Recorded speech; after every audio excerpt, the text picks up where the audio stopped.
Sheeve Palpatine. Salutations my friends, welcome back to another Star Wars video. Today we're going to be taking a deep dive into my boy Sheeve Palpatine, aka Darth Sidious, the Emperor.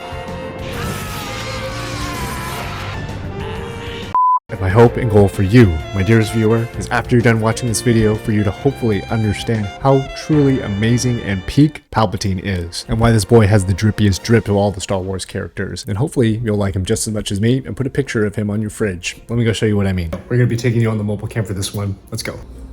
So we got our boy Palps out here. This is the first card that I have over here. 2005, Chancellor Palpatine. Boy looking extra drippy out here. Then there we go. He's the most evil, most powerful, and most beautiful character in the Star Wars universe. And we will be looking at that through a very scientific and professional means of a SWOT analysis. And for those of you who might not know what a SWOT analysis is, it's essentially a tool for many consultants and business professionals to analyze a company. Each of the letters stands for an acronym. The S stands for strengths, the W stands for weaknesses, the O stands for opportunities, and the T stands for threats. Let's dive in to truly understand why my boy Palps is peak. And here is our beautiful SWOT analysis of our beautiful man Palpatine. Strengths, weaknesses, opportunities, and threats with those internal and external factors outlined. Diving into the first piece, and this is his Force Lightning. This is the most iconic piece that I would say makes up the Palpatine puzzle. No mercy. This dude has the most goated form of Force Lightning that we've seen in all of canon within the Star Wars films and the shows. I'm not going to dive through every single one of the in-depth pieces of Palpatine. You likely might have already known what many of these are. I'm going to go ahead and just cover the primary points of Palpatine to give you a true synopsis of him. Force Lightning, definitely one goated. We see it definitely being utilized primarily in Episode 6 when he just shocks the crap out of Luke Skywalker. The dude mobbed against Yoda. Force Lightning was so powerful they even broke through Yoda's countering Force abilities, where he was able to absorb Count Dooku's Force Lightning in Episode 2. Absolutely goated. Our boy Palps dropped 14,000 ships in the Battle of Exegol.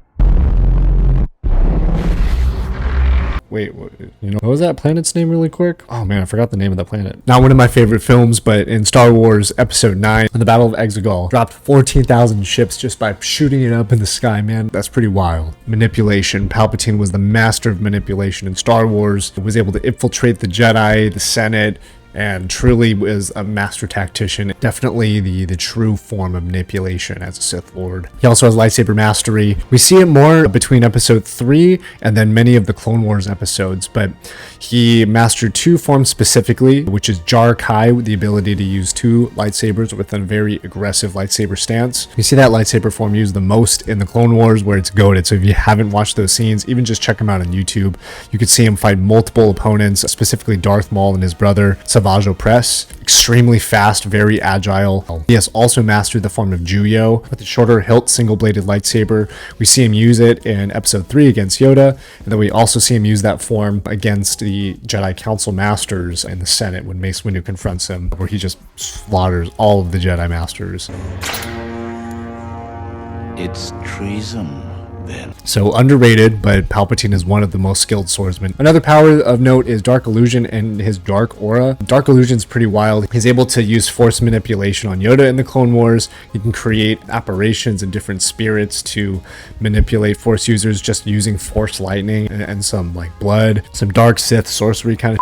It's pretty sick. He also uses Dark Aura, and we see it during the Senate battle with Mace Windu, Agent Kolar, Ceci Tin, and Kit Fisto, where he just is able to use the Force to slow an area around him. Couldn't stand a chance, for real. It kind of moves into our second piece, where we really saw him literally just melt, cut through those Jedi Masters like butter. He used Force Scream to really just put that terror inside of him, and then his Force Dash ability allows him to move as fast as lightning, essentially, to close the distance and make those moves. Episode 3 might have not done the best instance of showing Force Dash in combat. Unless you're a master swordsman, extremely hard to counteract that ability. I think what's the most valuable for him as a Sith Lord is his patience and charisma. You don't see this a lot in many Sith Lords. Many of the goals and aspirations of a lot of Sith, especially in the Ancient Empire, it just seems very short-sighted. They just like want power and I want it now. But my boy out here, playing the long game. He's putting in those investments into that 401k, and he's holding it for the long term. His ability to influence other people and bend those to his will is just unmatched. The way he was able to develop such a strong relationship as well with Anakin Skywalker at a young age definitely is a power that I feel like a lot of Sith are not able to utilize well. Transfer essence ability. This is stemming mainly from the Legends universe, but transfer essence in a nutshell is when you're able to transfer your being into another entity. And my spirit will pass into you. He was able to learn this power from Darth Plagueis. There's a lot of theories as well of where he picked this ability up. He's able to transfer his essence within many different clones within the Legends universe. But we see The Bad Batch is a great show if you'd like to watch that, where you see the Empire experimenting with cloning technology. Only a handful of Sith that were able to learn this ability, such as Exar Kun. Also have to say, his drip is unmatched. Looking quite drippy with those exquisite robes, especially when he usurps his form as Darth Sidious. But don't tell me that he's not looking drippy when he's in that Senate as well, man. Dude knows what's up. And I have to say, there was a long time where Count Dooku had my favorite lightsaber with that curved hilt. I still think it's goated.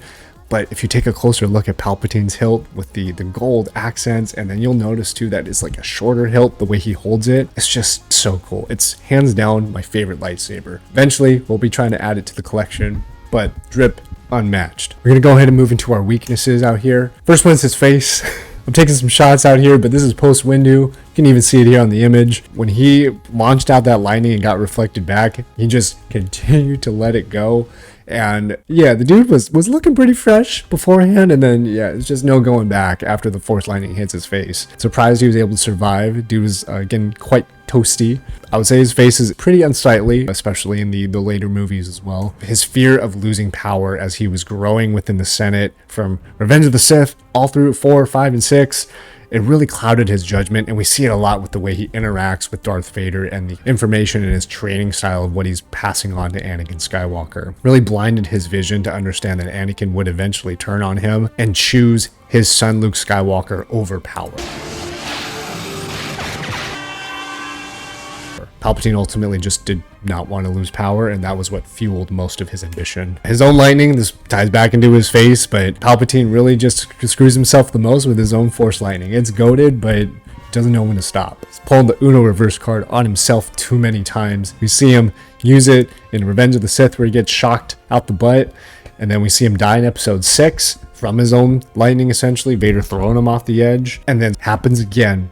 He didn't learn his lesson in episode 9, Battle of Exegol, throws it up, shocking all the ships, but he has to use the Force lightning on Rey, and it just does it for him. He didn't learn twice, man, so cooked himself. No empathy. Palpatine doesn't really understand the power of empathy, and as a Sith, there is interesting because you can have empathy as a Sith Lord, and him not understanding that Darth Vader, Anakin in particular, would choose Luke Skywalker over power is a little bit wild to me. There was so much blinded faith in his apprentice that he was committed to the dark side. He didn't even see his own death coming. So definitely a weakness there. There's a lot of theories of why Palpatine feared Qui-Gon Jinn, his ability to see into the future and foresee many things, such as Anakin being the chosen one. There were many Jedi Masters that couldn't really foresee the future just due to Palpatine and the dark side masking much of that ambiguity, masking much of the future. But yeah, Qui-Gon Jinn really spooked the beans out of Palpatine. Palpatine had an ability to really foresee into the future. He was able to understand the long game in the Force.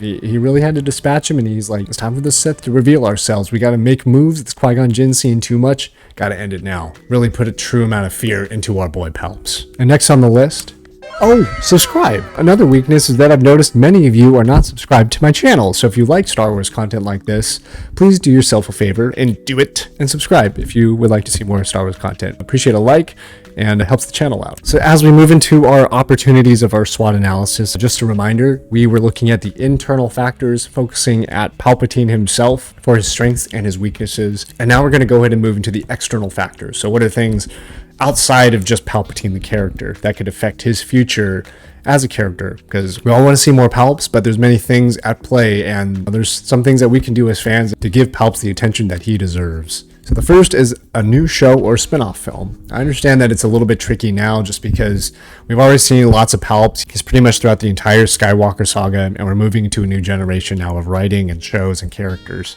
But I think it would be great to have that show or spin-off film where we can go back in time and see a little bit more about him as an apprentice. I think it'd be really cool to see something like the story of Darth Plagueis and his apprenticeship under Plagueis. I know we got a glimpse of him in the Acolyte without spoiling too much, but it really wasn't enough where we get to see more of Palpatine and his training, his ability. I think that would be super sick to see. I'd be down to also see a little bit of spin-off film or something like Tales of the Jedi where we're able to also see him as he's manipulating his way through the Senate, also navigating outside of the Jedi's peripherals. That's pretty cool stuff, man. He's the ultimate sneaky sneak out here.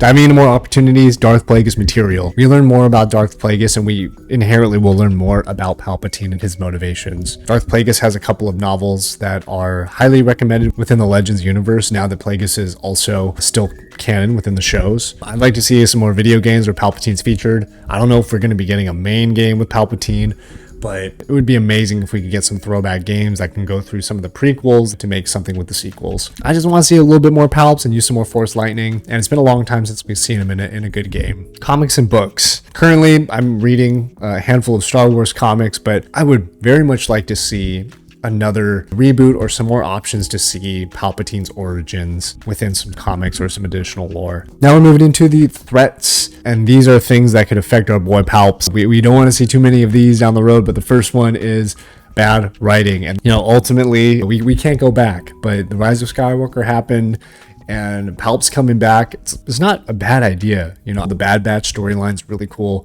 The way that you see them experimenting in secret with Force-sensitive children gives you some backstory of, seeing how the cloning process for Force-sensitive happens with the comedians and the clones. But bad writing cooked my boy. Of all the ways they could have brought him back, please, Disney or whoever is picking up more writing, please don't cook my boy any more than he already has been. So bad writing is going to be number one. Fan demand's a big one. I think this is a point that hits right home for us. It's fan demand. If we don't ask for more Palpatine content, we're probably not going to get it. And we want to see some more of my boy Palps. If we don't talk about him more, it's just not going to happen. The money moves where the viewership goes. So to all of my fans, all my subscribers out there, if y'all into Palp, we need to speak out more to see more of him.